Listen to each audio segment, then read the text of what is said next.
Welcome to Watershed Chats. Watershed moments are traditionally understood as a division or distinction between two phases. They can be turning points that define our shared history. Here, we sit down with experts and those having a go at building and dreaming new ways into fruition for a healthy and habitable future on planet Ocean.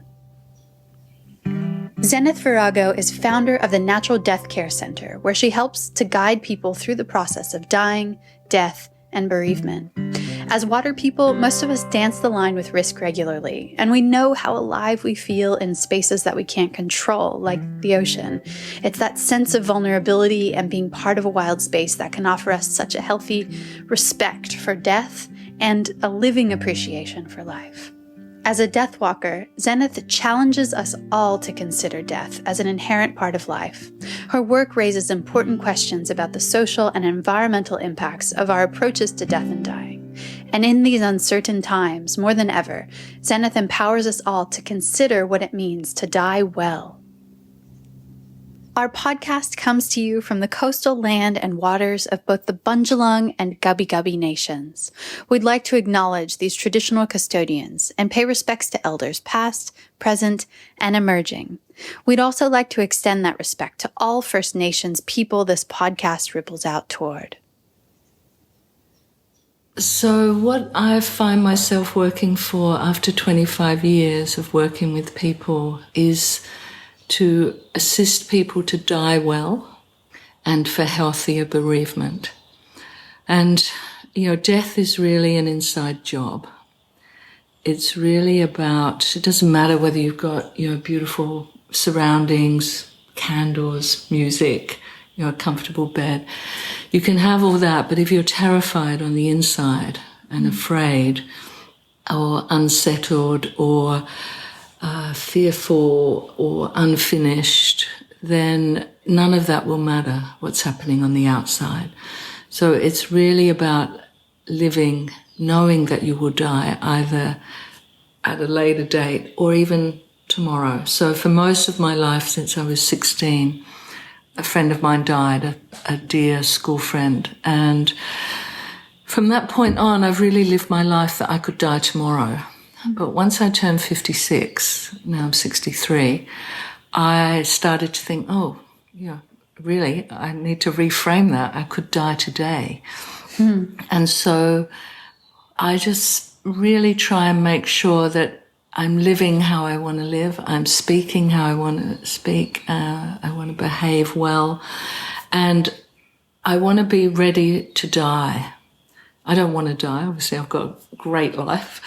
But what I know is that if I die suddenly like that in the ocean or somewhere else, then my friends are going to say, wow, she really lived that life. And, we're sad that she's gone, but she would have been ready for that moment.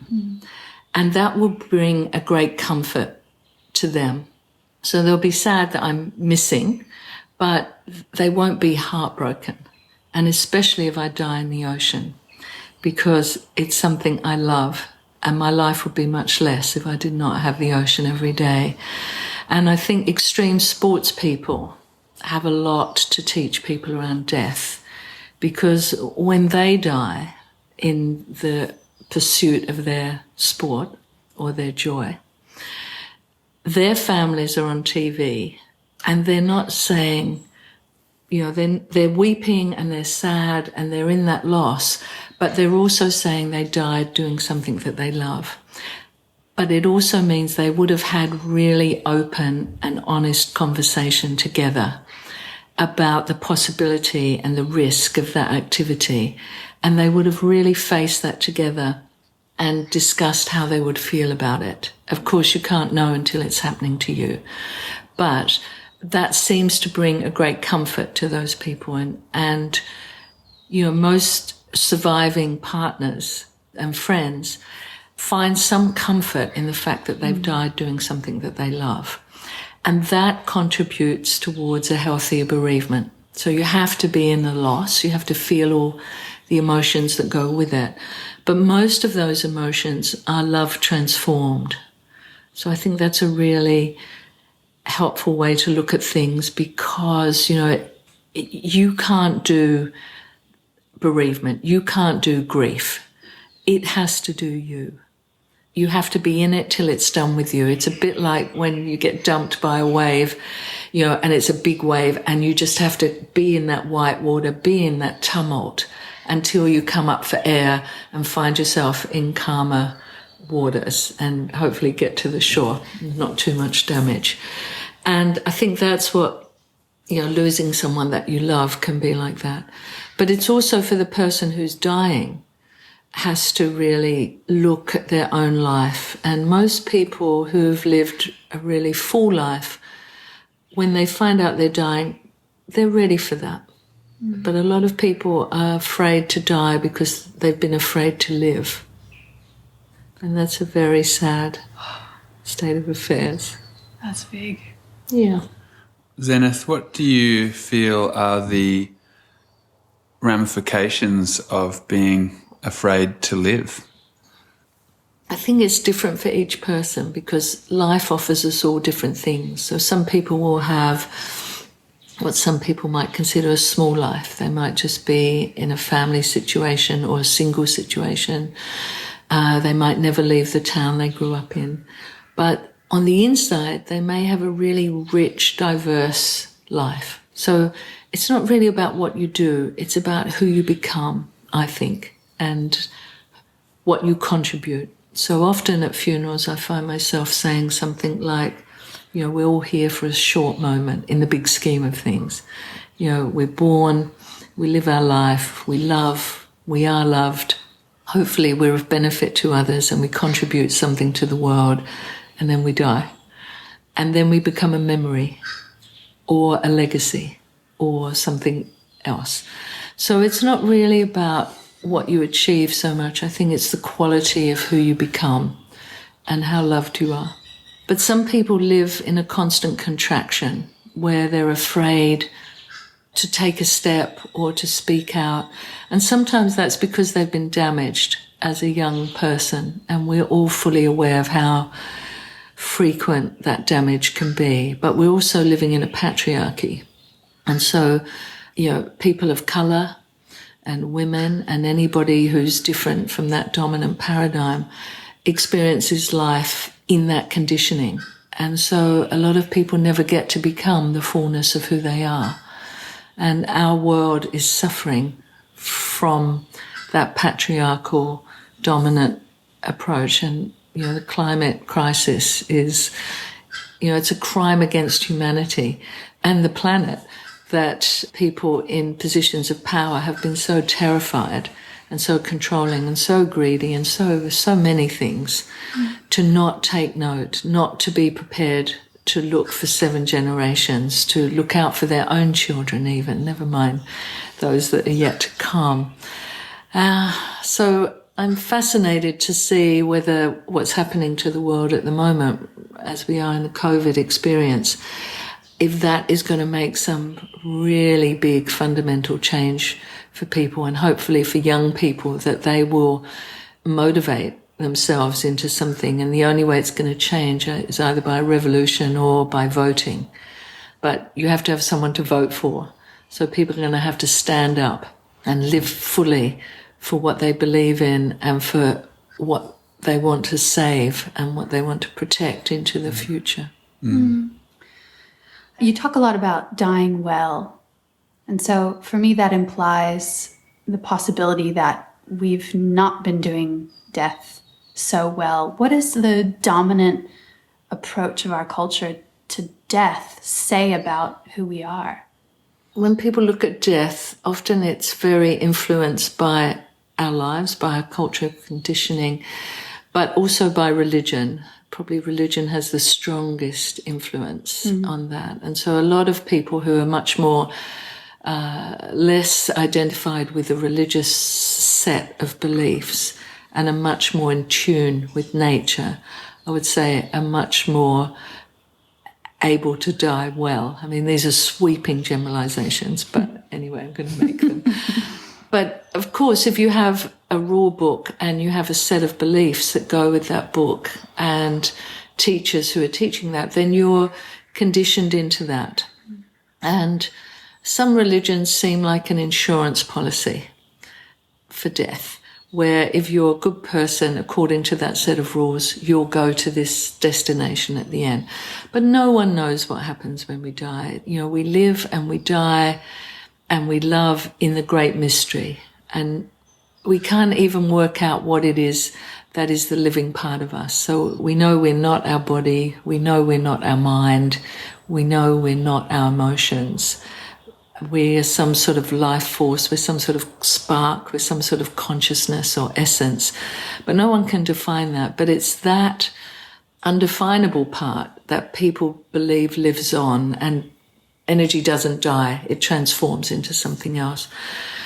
And so I think just as we've lost touch with nature and the planet, we've lost touch with our own thing. And, you know, you've got people who want to live forever, people who are freezing their bodies in, you know, cryogenics or something, where they think they're going to come back into that. Even some of the religions are, you know, you have to be buried so that God will raise you up and your consciousness will come back into that body, even though it's been under the ground for however many years. So it's sort of a madness. And, I mean, if it was a children's story, it would sort of beg a belief. But anyway, somehow or other, people have bought that. And I think a lot of that is, some people have faith and it is a help, and some people it's a hindrance. And, you know, if you're God-fearing, if you feel that you're going to be judged by your God and you did something bad that no one knew about and you've kept it a secret forever, then people are fearful, and that they're going to pay for that at the end of their lives. So I think it's a very complex question and it's different for everybody. But what I would say to counterbalance that is, you know, the more honest you are, the freer you are with your emotions, the more work you do, the more loving you are, the kinder you are, the more you grow integrity and courage and wisdom, then the more inclined you are to be accepting of death.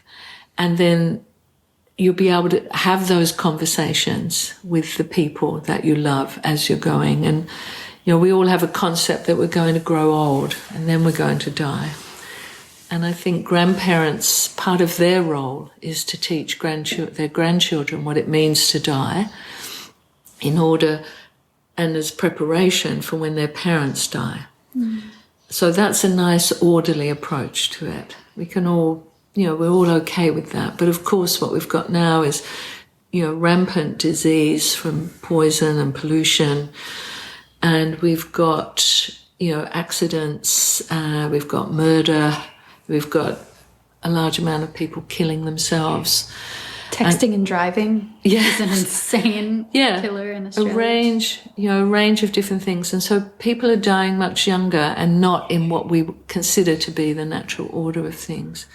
But years ago, a lot of babies died at birth, a lot of mothers died in childbirth, a lot of children died before they were 5 years old from different diseases. So it's a relatively recent attitude that, you know, children shouldn't die and it's the worst thing in the world. So, you know, it's only since actually vaccination and sanitizing and, you know, proper toilets that's been the case. Up until relatively recently, it wasn't. Are we amongst the most insulated from death in terms of cultures that you've witnessed? I haven't really had a first-hand experience with someone I love dying that. Well, that's a blessing and a curse. I know. Yeah.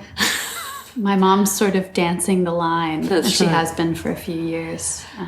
Well, I would probably say that some Americans probably are in the worst position, worse than England, worse than other white, you know, countries.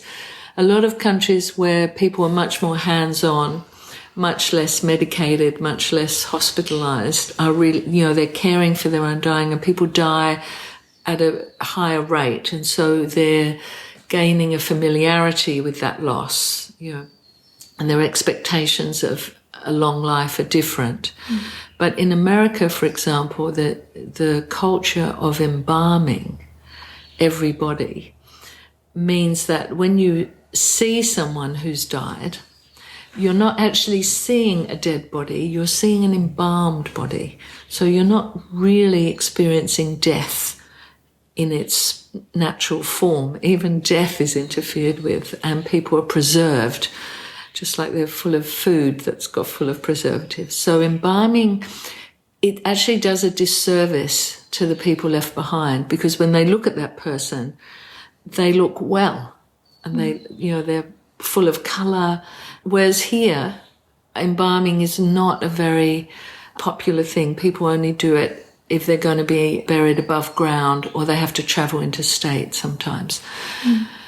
So when people here see a dead body, they're looking at death. They're looking at a body that has died, and it's very clear to see that that body is empty, that the life force of that person is gone. So even though we're most familiar with the physical form, and it's who we love, especially if we've given birth to that, or it's our lover and we've been intimate with that body, but children see it really clearly. They'll come to the coffin and they'll look in and they'll say, "Oh, that's not Lauren. She's not there." And because it's so clear to them that it's empty. It's not the person. It's just an empty body. And often adults are standing there when children say that, and you can see them take a breath, but it brings them into that reality. And children are so wonderful around death. They're poking, they're prodding, they're touching, they're asking the questions, because their emotional development they're very present to what's in front of them with a curiosity, not with an emotional package, which most adults are. That reminds me of another topic I really wanted to broach with you, which is the environmental impact of death. I was reading some of the statistics about how much, about 1 million pounds of metal, wood, and concrete are put into the earth each year in the US alone. That's enough material to build the Golden Gate Bridge every year, put into the ground as part of funeral services, burying the dead. And again, Americans have the most extreme approach to putting the body in the ground. So, first of all, they've embalmed the body. Then they've put it in a coffin, which is sometimes lined with lead. And then that coffin goes into a concrete vault. And then it's put a concrete slab on it. But that is not normal. That doesn't happen almost anywhere else in the world every time. So a lot of people are buried in fabric straight into the ground. So the body will decompose down. It will become nutrient for the planet. It doesn't have to go through a plastic or metal lining inside the coffin. It doesn't have a veneer. It's not full of glue, which is what most cheap coffins are. So cardboard coffins, a shroud. It's in Australia, for example, in many states, it's possible to be buried in a shroud on religious or community grounds. So that's a change in the law in the last 10 years, where if you were, Muslims and some other religions, aren't buried in a coffin. They go straight into the ground. And a lot of environmentalists, a lot of hippies, a lot of anybody who's into nature wanted to do that. And I probably have a conversation like that once a week with someone. And I'm part of a group to get a natural burial ground here in the Byron Shire. But there are many now all over the place. And those bodies, don't take up any additional resources, and they become food if they're not buried too deep. So then they become food for, any creatures in the soil, and they're contributing to the soil. So, for example, in China, when you travel through the countryside there, you often see burial mounds in the rice fields. And those mounds are really a richer green, because that rice is being grown on the bodies of the farmers of that field. And no one worries about that. I was reading about the Urban Death Project in the US. That's right. Yeah, they're talking about composting bodies and turning it into soil and trying to warm people up to the idea of the fact that our bodies, even after death, are life-giving. That's right. I know, Katrina, and the Urban Death Project is the best name for that. They've changed it, actually, to recompose. But if you live inland, in nature, in areas where you can be buried straight into the ground, you don't need that. But the difference in America from that first one I've just explained about embalming and concrete to that is so radically different. But in most other places, there isn't that extreme. It's somewhere in the middle. But Katrina Spade has really captured the imagination of lots of people, and it's people are asking me, and I say, you don't need to go into a cylinder in a wall with other people. You can go straight into the ground here. You know, you can be buried on private land. In a lot of shires and council areas in Australia and in other countries, you can be buried on your own land if it meets the requirements, and a lot of the time it's only a property, you only have to be over 5 hectares. I feel like we've handed over a lot of our power when it comes to death and dying to the medicalization of unwell people, where, you know, in a medicalized setting, death is kind of considered a failure. Exactly. Yeah. So if we hold that position as a culture, as a society, as a patriarchy, then, you know, if you see death as a failure, then everything that goes with it needs to be, you know, dealt with efficiently and quickly. And what has happened over the last, you know, 100 years or so is that, or more than that, is that the funeral industry has grown up, and generally it's been run by men because women weren't allowed to work or to be doing anything other than menial tasks. So, and men have not been so great with emotions. And so the funeral industry in particular has really kept control of that and sort of put people on a conveyor belt as quickly as possible and out the other side with as least emotional response. But in other countries, you know, people are wailing, you know, people are crying, men and women, and there's big expressions. And, you know, the Jewish culture, for example, has a whole process for the 7 days after. Yeah, so I think you really have to find your own way, but familiarization, the more familiar you become, the more empowered you can become, because you're not shocked by it. And that's one of the great things that's happened here in the last 25 years. And now I spend most of my time teaching and traveling about death and dying, empowering people with information, knowledge, you know, guidance, wisdom, experience, familiarity, and pre-need, so that they're sitting on that information without an emotional response. So when they do need it, or they become a resource for themselves, for their family, or even for neighbours. And especially around children, where I'm saying to people, you know, really it'd be great, and you're going to probably reel at this as young parents, but you know, for 1 cup of tea a day, to just sit and contemplate how it might be for your child to die, which of course is very shocking, and people, it's the last thing they want to even think about. But if you can allow yourself to grow a capacity that may possibly happen, even if it never happens to you, you will be able to be a resource for someone else in your small group of other young parents if that happens, when everyone else is awash with, oh my God, it's terrible for that family and it's our worst nightmare. You might be the person who can be able to go in and say, I'm standing here with you, because you've just grown a capacity, even if it's small.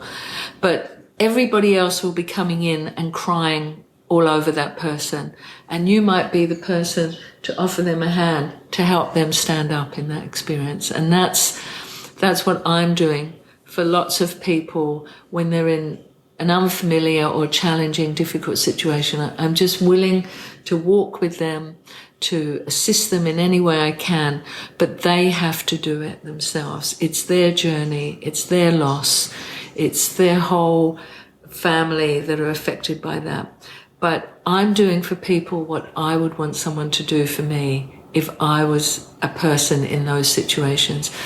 And you really don't need to be an expert. You just need to be willing to stand up and support someone and not suck anything from them and not need them to make you feel better because you feel awash or you feel scared about your little family. So the more we exercise a capacity to hold things that we don't want to happen, the more assistance we can be to ourselves, to the people that we love in our own little family, and to our community. I love hearing that, Zenith, and the familiarity aspect of what you're talking about being something that you can cultivate, by just considering and having, I guess, the courage to consider such things as young parents losing their child. And I guess in our experience, when we had our little boy Minnow, he came in a very rough fashion, and it was very turbulent and scary and dangerous. And us being able to talk with other parents who had been through similar things was just so crucial to weathering that storm.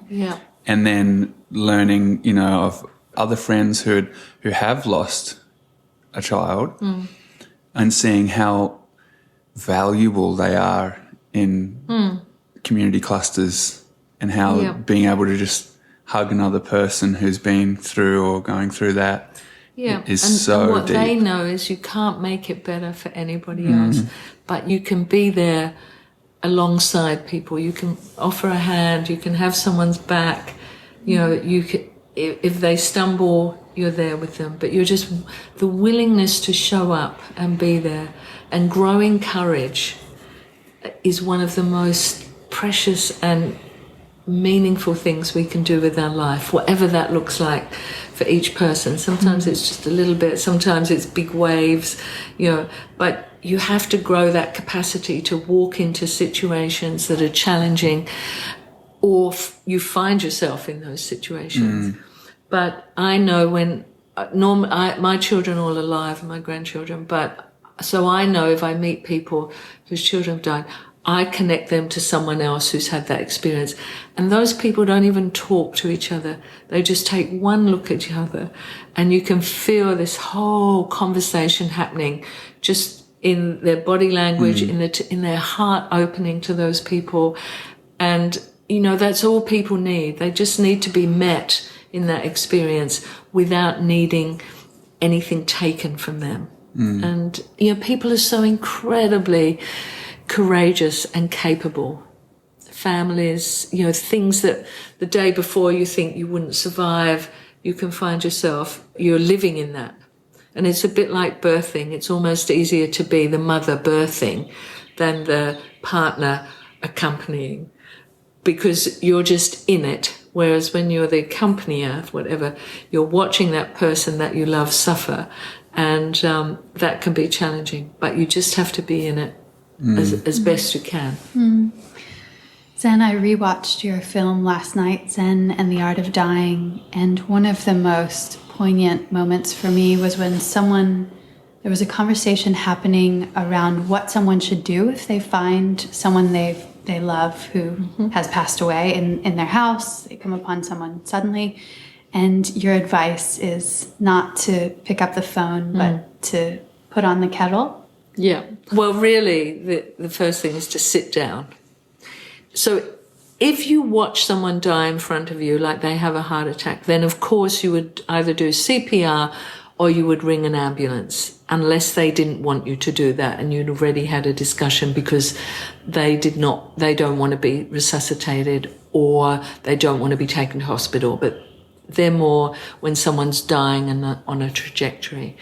But so if someone has a life-threatening experience, like they get electrocuted or they fall, then you would immediately call the ambulance, of course. But if you come downstairs or you wake up in the morning and your partner has died in the bed, or you come into the living room and they've had a fall, or they're still sitting in the chair with the TV on from the night before, and they're clearly dead and they cannot be resuscitated because they've been dead for too long, then most people panic, which is a perfectly understandable response, and call the ambulance or call the doctor or call someone.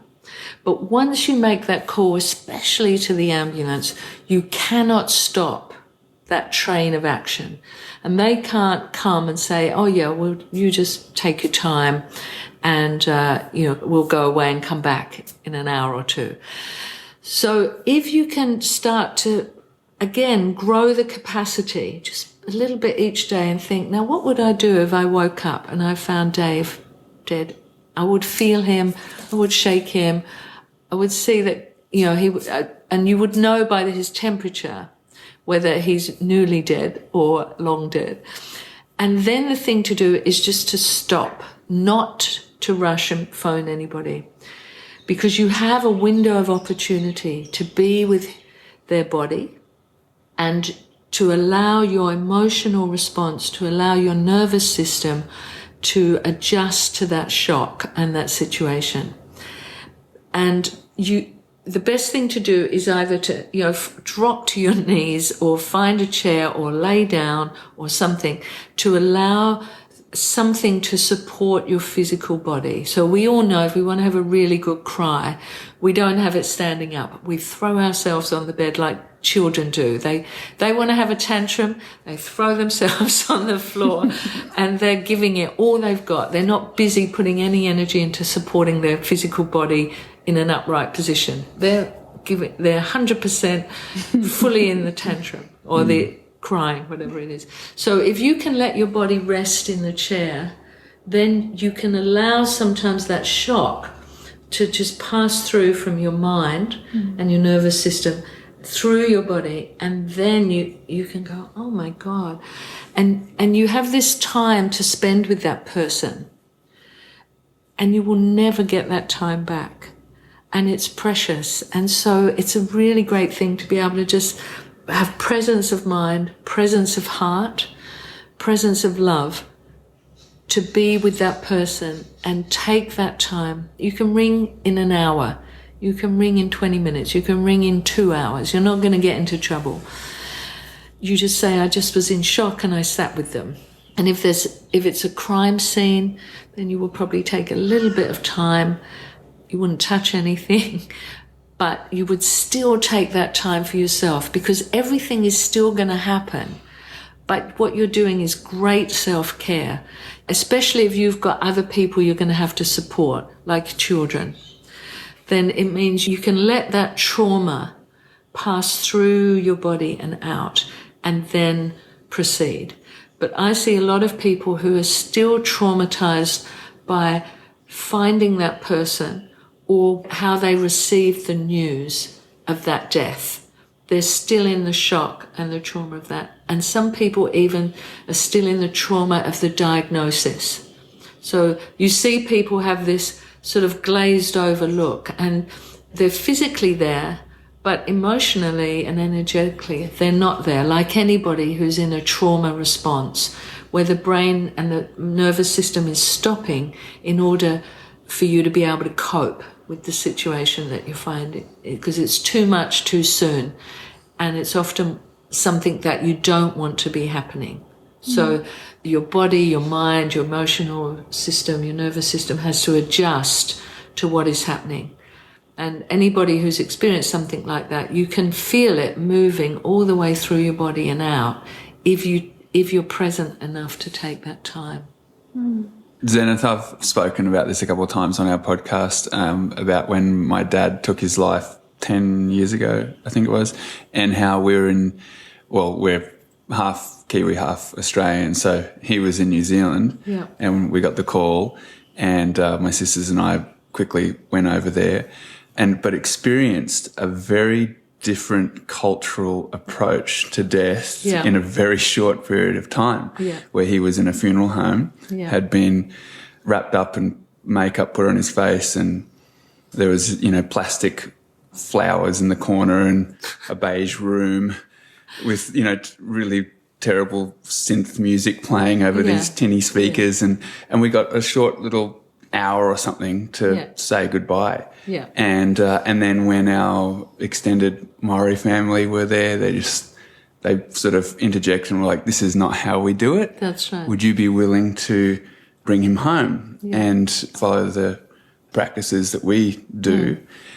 And then it was incredible, because that was a whole process that carries on there, where the body's in the house and the whole community comes and sits with their body and us, and they speak to them and put gifts in the coffin, and then we would, be able to have laughs and cries with all of his community, and it was incredible, and it was so obvious, the courageous and very present dealing of the experience and the power of the moment with those procedures, compared to putting in a box in a building, saying goodbye, push it over there, and just quickly do a service and away you go. So culturally, with your work, is there a very clear line between sort of Western industrialized approach to death and perhaps First Nations approaches that you've experienced? Can I just jump in time? really quickly? Because I just have sort of a juxtaposition to your experience. My only other experience with death was when my grandma passed away, and I was in Australia, and I wasn't able to make it back for her funeral. And the lack of marking or experiencing her passing has been one of my only regrets, really, because I forget that she has died. I have there was no end point to mark that experience, and so it feels like a bit of a black hole. It's a void. Yeah, it's a void. Yeah, because you haven't marked that moment. So I'd have to try and remember all the things that I want to address to that. But because you spoke last, so it's never too late to do a ceremony. And I think, especially now in COVID times, a lot of people are unable to go overseas or even interstate for the death of their person, to be with them while they're dying or to attend the ceremony. So a lot of people now are Zooming those ceremonies, which is fantastic, because a lot of people who could never get there suddenly are able to get there by Zoom. But even if that death has been a while ago and past, it's never too late to create ceremony.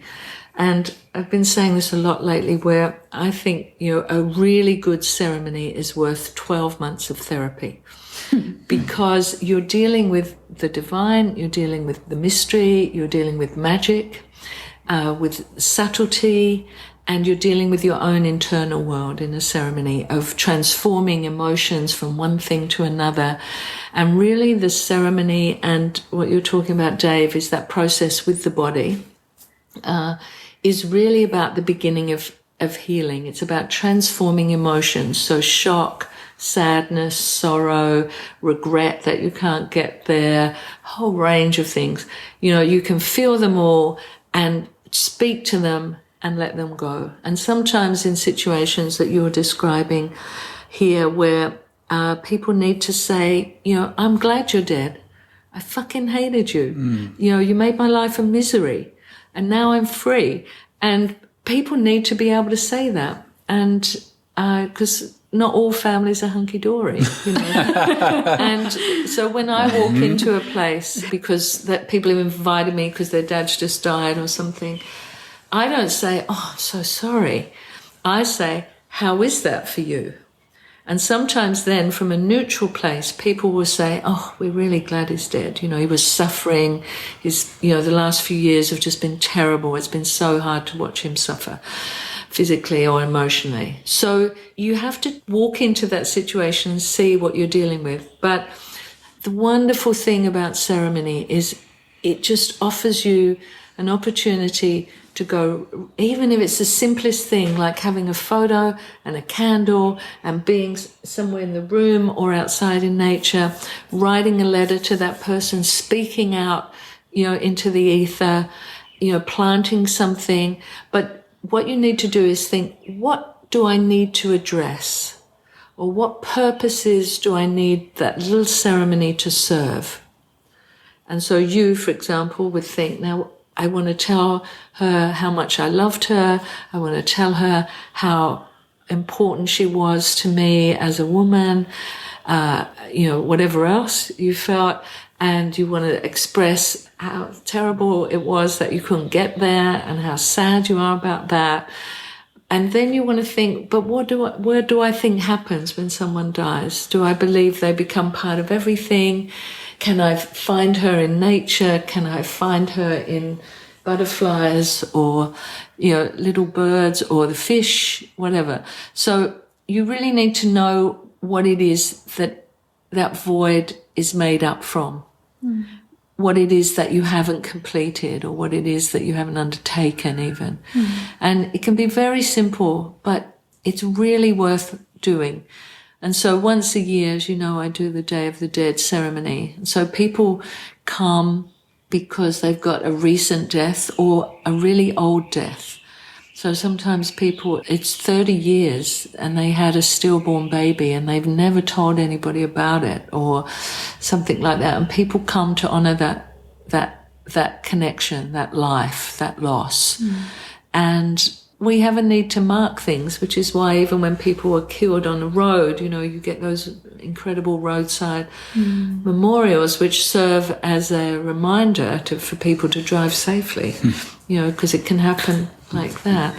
But the Māori approach to being with that person and all being in it together, eating together, sleeping together, is very much what we have taken on here, because I lived in New Zealand before I came to Australia. And even though I didn't go to a tangi, I heard about it and it just made so much sense to me. And so, for example, in most states in Australia, you can keep a body at home for 5 days. So you can actually die in your own bed, do the paperwork, and then your body can stay as long as it's kept cool and kept in the right condition without embalming. For 5 days, people can come and hang out, come and visit. They can, come and eat together. They can cry together. They can laugh together. And something so incredible happens during that time. You're really transforming all those emotions. You're honoring the person. You're honoring yourselves and each other. You're hearing stories, not just in an hour or an hour and a half at the ceremony. You've got days of people telling you what a great person they were or something small that they did for them. You learn a lot about the person. And so by the time you put that body into the ground, you're ready to let it go. And so what I'm trying to offer in the ceremonies that I do is all of that condensed into an hour and a half, because 2 hours is actually too long. An hour and a half is a perfect amount of time for a ceremony. It's not too long, but it's not too short. Like a lot of people get 20 minutes. But, to have a vigil, to take the body home overnight, these are all things that we are doing here as a matter of course now, because you only have to experience it once or listen to me raving on some podcast or the radio. And once people know that's possible, someone else will say, hey, I heard it on the radio. You can keep them for 5 days. We just have to really look after their body so it doesn't deteriorate. 5 days is actually a long time. 3 days is a perfect amount of time. 5 days is a very long time. I think that's how long we had our dad was 3, maybe 4 at the most. But, you're ready to let it go, but also you can see that it's sort of empty, and you're done. It's like having a really good cry. You just have to cry until you're spent, and then you're ready for it. Everything's out.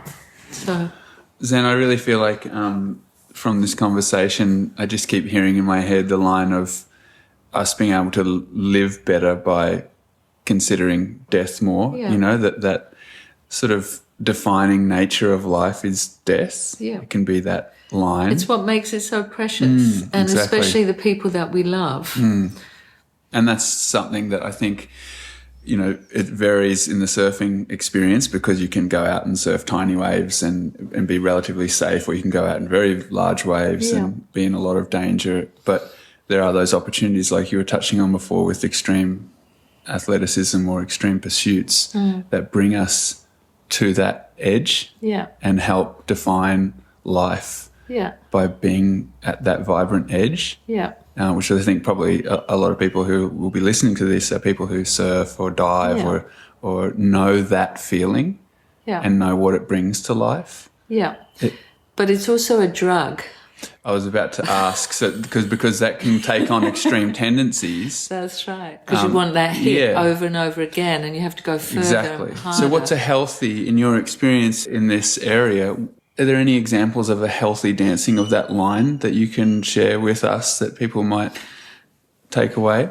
Well, I suppose I can't really, because I'm not someone who is an extreme pursuit person. I mean, I've lived a full life and it involves a range of things. You've taken risks, though. I've taken some great risks and I've pitted myself, but not to that extreme, against the elements or with the elements, whatever way you want to see it. But what I think for life, as I say, I'm 63 now, I've lived a really great life. I think probably is to make friends with death and to know that it accompanies you. It's always with you, and the difference between life and death is one breath. That's all it is. And we're already living in our dead body, but we're alive. So it's something that is omnipresent for us, really. Bang. But what I would say is that the more we go in, and the more we're able to listen to that deep part of us that speaks. So what some people call intuition. So, for example, I imagine for surfers, sometimes there's a moment where you just think, just not going to catch that wave, or just not going to go to that beach today, and you don't. And something else might happen. But to really be paying attention to your deep knowing in any aspect of your life, and when it speaks, to listen to it and be in tune with something, and that can be about a disease. It doesn't even necessarily, sometimes you can get a sort of inner feeling which says, if you carry on like this, you're going to get sick. Smoking, drinking, drugging, partying, fucking, whatever, anything too extreme. But when you're living on the edge, there's a really big, fine line of excitement, and you're really alive when you're dancing with death. And that's a really exciting and fine dance. And sometimes you win and sometimes you lose. Just having this conversation makes me feel like the work of death, the consideration of death, is, like you've been saying, the inner work, the deep inner work, but also it is about community, isn't it? It's one of the moments when, as a culture, we come together and we gather and we acknowledge a moment in time. And I was also thinking about how our approach to death is maybe one element that makes our species unique. I feel like are there any other species that prepare? Yeah. There are?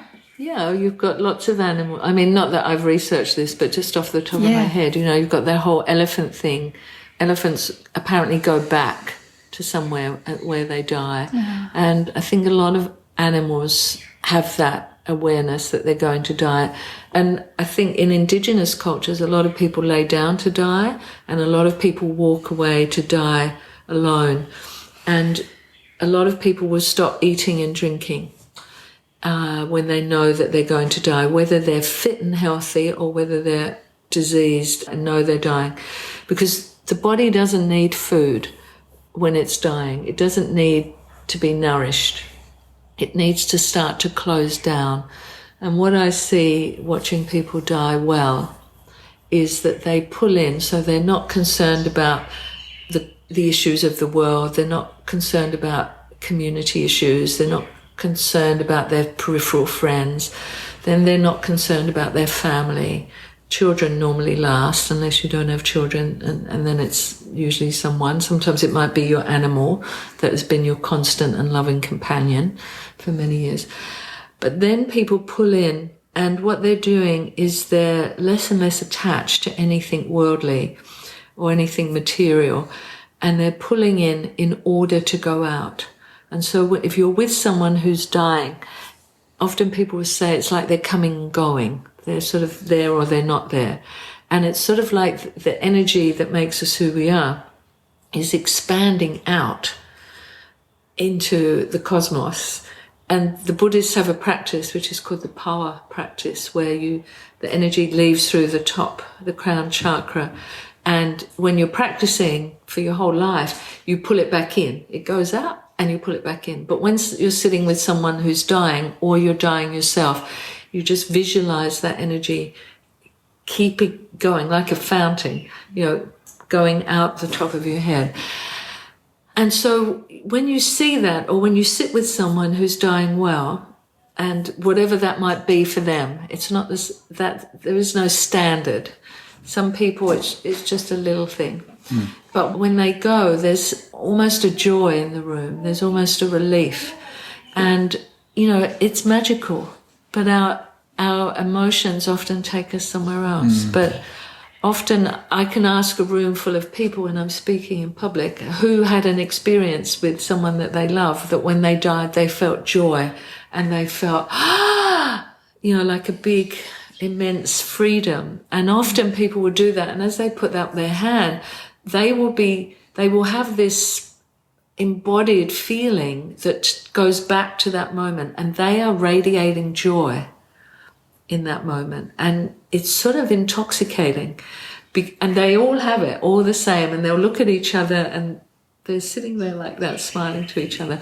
And that connects people, those shared experiences, just like the agony of some experiences are shared, the joy of others are shared. And you can do it alone, but it's a wonderful thing to be held in community and family, either by blood or by love. I just see such incredible things. And so when I walk into any house or family, I'm bringing all of those experiences with me. And even in this conversation, I'm doing the talking. But all those families, all those people who've died, we all come to offer this into the conversation, because I'm a body of my own experience, but I'm also a body of everybody else's experience, but they're not here to share it. But if it can be of any benefit to anybody, then we all offer that. Beautifully said.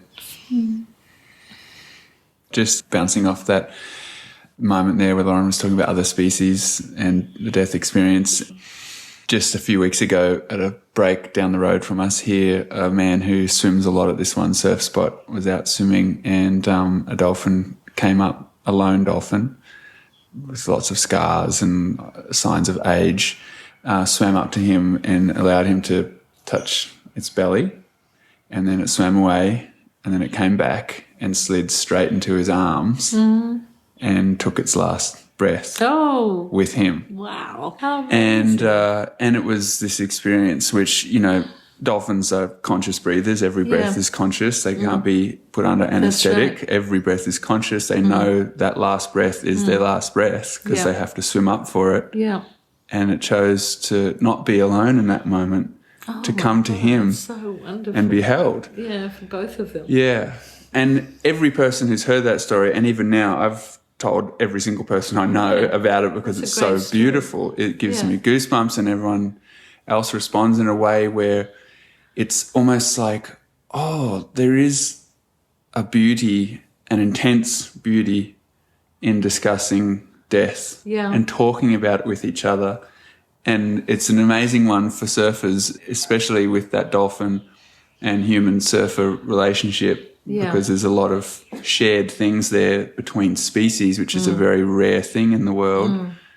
But for me, just this conversation with you, it's beautiful and very strong. It just feels like a very seldom discussed area of life. And when I was young, people would say to me, oh, God, that must be hard, or that must be morbid, or a range of things on that line. And it was, some were a little bit more challenging than others because of the circumstances or the distress in that family. But overall, it's just been, oh my God, just so incredible to have all of that learning without all the emotional suffering, to accompany people who I'm not emotionally attached to, who I don't love, but I grow to love, but a different sort of love. And so, but I think it's like anything that you learn. If life offers you something, then you sort of harvest what it has to offer you and you share it. You can't keep it all for yourself. And so over the years, I've just got lighter and lighter. And even though I've seen such incredible sorrow and pain and suffering for people and resistance and a range of other things, I'm also sort of compelled to hold this experience of lightness so that I'm sort of like a reservoir, so that if people want to tap into that, if they want a life raft in a choppy sea, if they want something to hang on to when it's really like white water, then I am that. And I'm not trying to be that. That's what death has done to me, that familiarity, that willingness to be there, sharing those experiences with everybody, watching their incredible courage and capacity. And because we live in community, seeing them, a week later, months later, years later, even people whose children have died, finding yourself at a party with them, chatting on a few years later, and such incredible continuity that people do live on. And so I think language is very important. So I never say things like, oh, it's unbearable, because I see people who bear that and live on. It becomes part of who they are. They live with that loss. So things like words like completion, words like, oh, it must be the worst thing in the world. It's not the worst thing in the world. And even, so for example, even the use of the word suicide. About 12 years ago, I've started to dissolve that out of my language because I don't think it's helpful for healing. So, and I know that when you were talking about your dad, you said that he ended his own life or he'd taken his own life. But I've found now I generally say that they killed themselves because that's what suicide means in Latin, in another language. And when you say commit suicide, it's left over from an era when it was a crime to attempt to kill yourself. Because if and the whole language around it comes from that era. So it's like commit homicide, genocide, infanticide, matricide, all of those things. So when you commit suicide, if you fail, you were left alive and could be prosecuted and go to jail for attempting to kill yourself. But if you succeeded, then you were dead and that was the end of it. So that failed and successful attempts are locked into a time when the government owned your life and you couldn't kill yourself, but the death penalty was in place and they could kill you for a crime. So the whole thing's pretty messed up. But what I find is that when I speak to people at the kitchen table or in the ceremony, I don't see people reel at that expression. I say it gently and I say it with respect because I feel that it opens a pathway for them to start to look at coming to terms with what's happened, that that person has made an action. You don't have to agree with it. You don't have to judge it, whether it was a good or a bad day. But they're dead, and they made that action to kill themselves. And so as someone left behind who loved them, to be able to start to come into that awareness and move into an acceptance or an understanding or a tolerance even of that situation is going to be more helpful for the people left behind. Whereas the phrase, commit suicide or suicide is sort of dead. I've never said that before. It's like it doesn't grow anywhere. It doesn't open up anything. It's just bloop. And it's not so helpful for people in the next part of their journey, which is to live without that person physically in their life, and also then to try and soothe that pain. And if they can, move towards some sort of gentleness in a healing of that loss. So language I find very important around death, and I think it's really something that people need to think about right before they just spurt things off. To drop into a kindness, to appreciate what it is you're actually saying, and is that going to make it better or worse? Or is that going to compound the sadness of that and the pain that person really feels, or is it going to open up a pathway for something to ease? If we are walking alongside someone who seems to be on the trajectory toward death, how should we be treating these moments? What questions do you encourage us to grapple with before we can't ask them anymore? You mean if someone's dying? Yeah, well, my mom is on this trajectory. I struggle to fit in all the conversations that I know I want to have someday. I struggle to know which questions are the most important questions to be asking in the time we have left.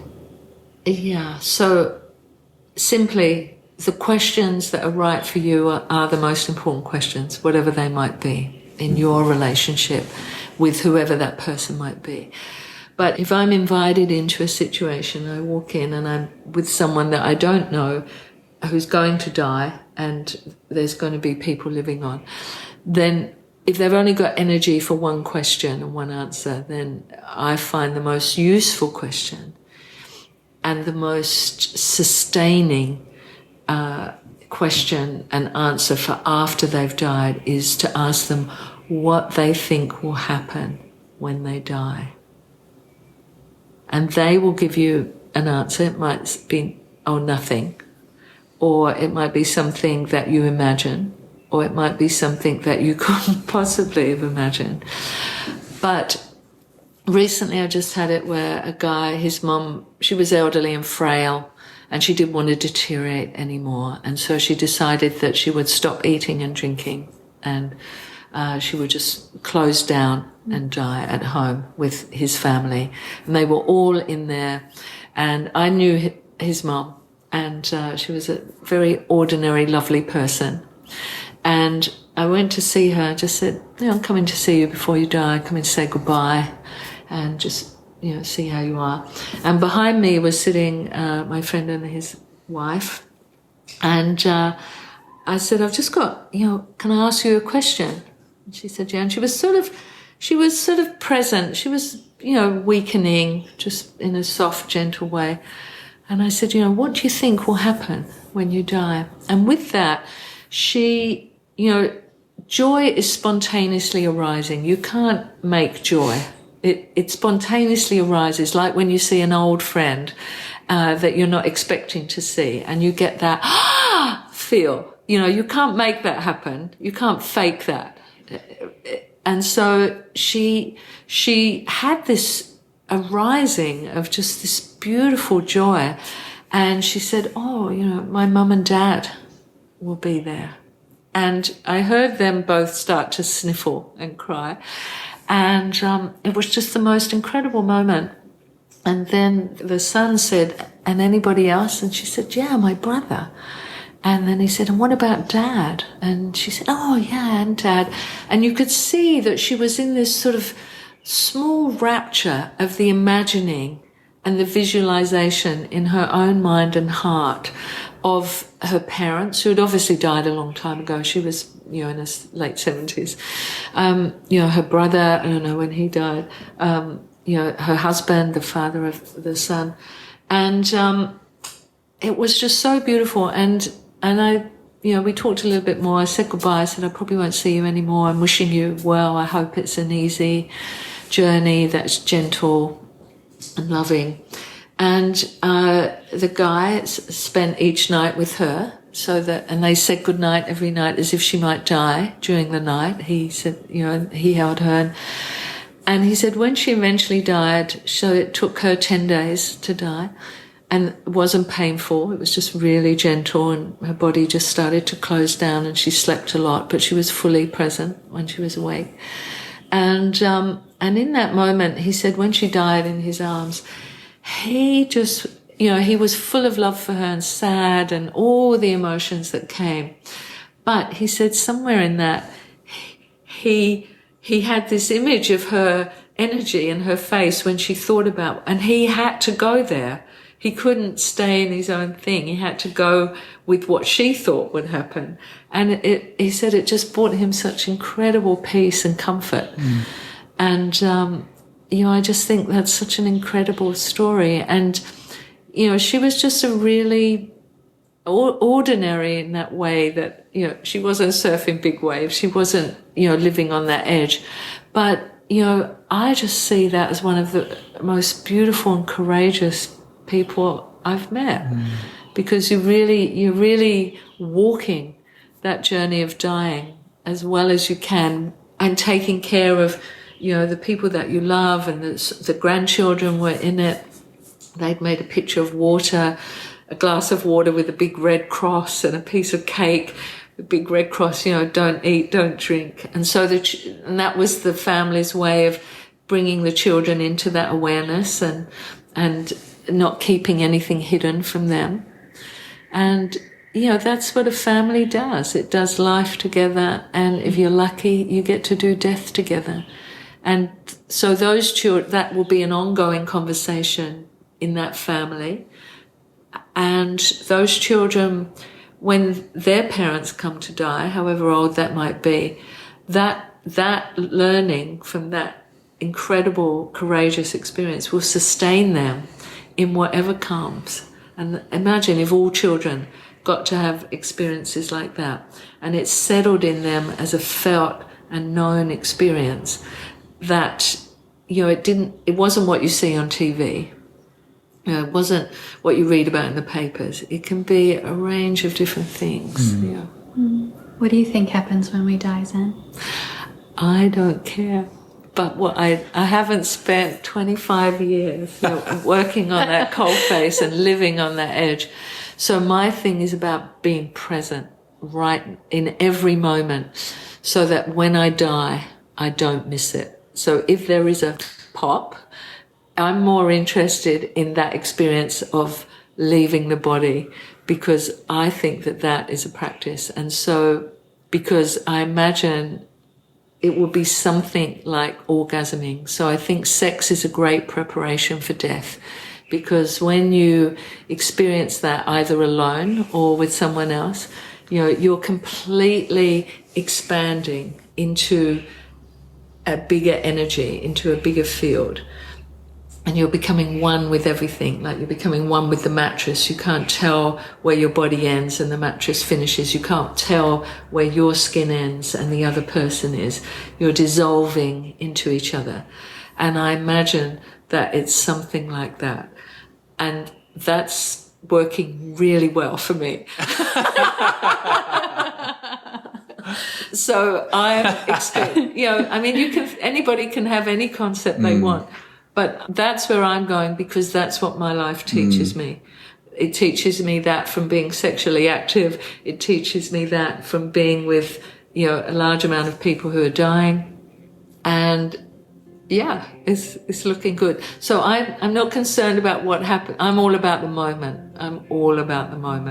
And so, I do not want to miss that moment. So I'm present when I'm driving. I'm present when I'm walking down the street, because if a car's going to come and take me out, I don't want to miss that moment, however it's coming.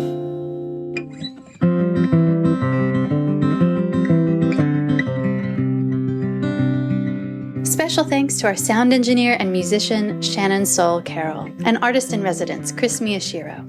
On behalf of myself, Lauren Hill, and my co-host, Dave Rastovich, thanks for listening with us. Learn more about all of our Watershed Chats guests on Instagram at Waterpeople Podcast. You can listen to every episode and find some extras on our website, waterpeoplepodcast.com.